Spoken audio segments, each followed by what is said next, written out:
I will now read Genesis chapter 50, the last chapter of the book of Genesis. Joseph threw himself upon his father and wept over him and kissed him. Then Joseph directed the physicians in his service to embalm his father Israel. So the physicians embalmed him, taking a full 40 days, for that was the time required for embalming. And the Egyptians mourned for him 70 days.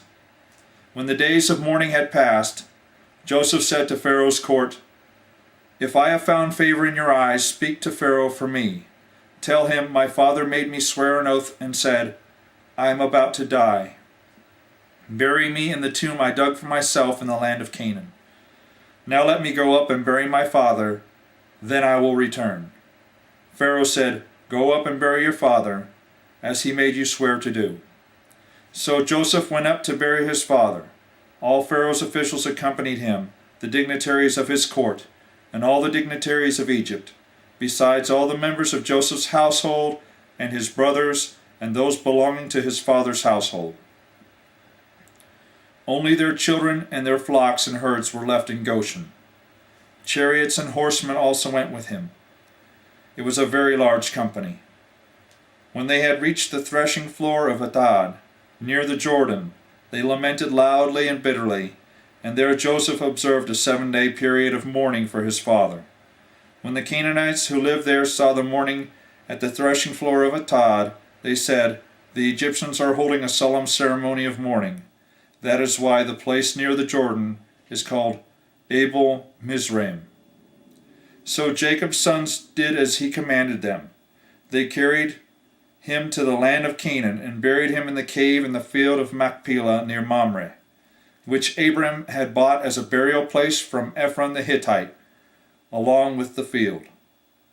After burying his father, Joseph returned to Egypt together with his brothers and all the others who had gone with him to bury his father.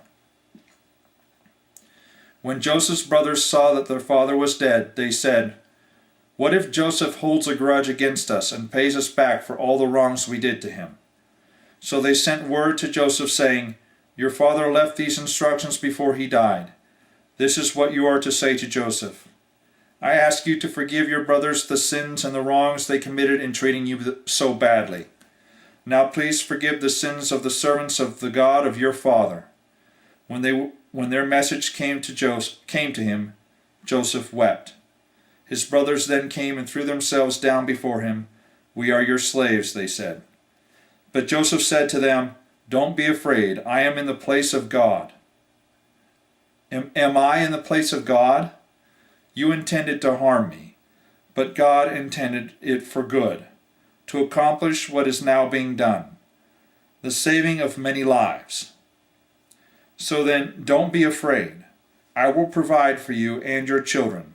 And he reassured them and spoke kindly to them. Joseph stayed in Egypt, along with all of his father's family.